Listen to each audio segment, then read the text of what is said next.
fact, right before this call, I was doing our Q3 marketing report. The reality is we're winning more proposals. And the only reason I can say that is, let me rephrase that. One of the key reasons I believe that is because probably like most agencies, we have a lot of stuff templatized. Then we go in and customize it, right? Based on the unique parameters of a project. But what I've always wanted to do, and I just haven't ever had the real time because we were a smaller firm, is doing a ton of research on the company, on the industry, excuse me, even on the people we're working with.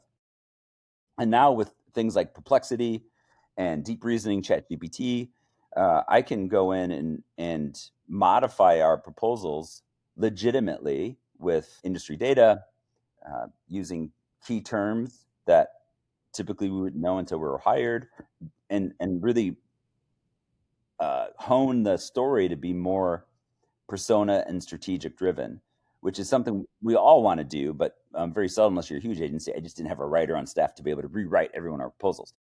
Anyways, for us, the KPI immediately is we're winning more bids.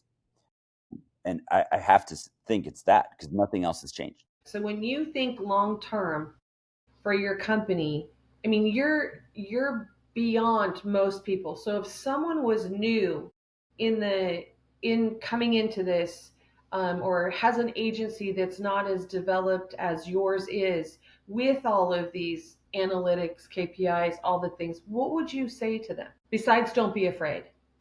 As How far as can like how where to start or like what yeah, advice where to would I give start, them? how to yeah. Well, I think there's a couple things that are still true.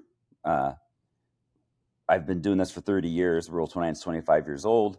There's obviously extreme value in that. Even though when I came out of school, the internet wasn't really a thing. We weren't using computers for design. And someone might hear that and say, well, why is that valuable? Well, when we're developing stories and strategy and even designs, I can go back to the fundamentals of how those things were put, the building blocks of that. And I think we just build things better.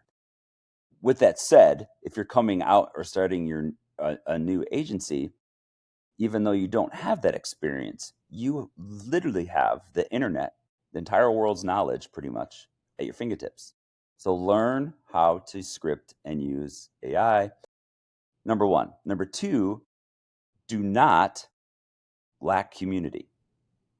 I have been getting back out there and speaking and being with fellow teammates and just hearing what they are succeeding in and what they're struggling with. And in fact, I have a friend that we meet every month. She's a owner of another agency. She started her agency in Chicago. She now has an office in Austria. And so I talked to her. She lives in Austria.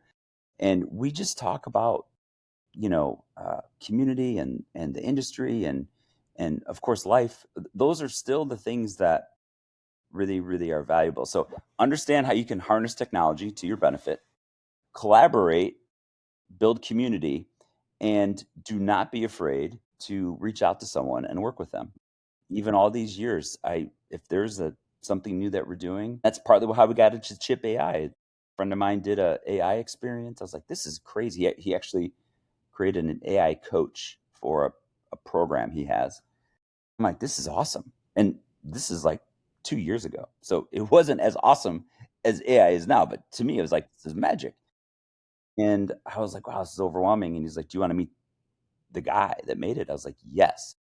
And now he and I talk every couple weeks. So my point is try not to let these things overwhelm you. And I know the world's crazy and you can look every different way and want to just curl up and, drink bourbon all day. Um, but again, I believe, regardless of how people think about this world and this country, you can make it happen. You just have to make that first step.